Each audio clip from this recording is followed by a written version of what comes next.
কিছু কি ছিল? কি সব যে হচ্ছে।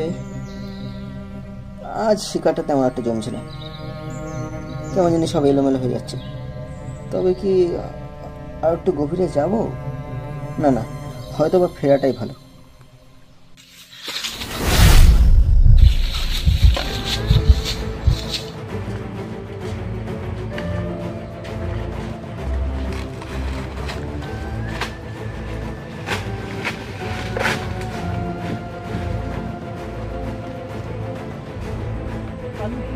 কালু কি করে?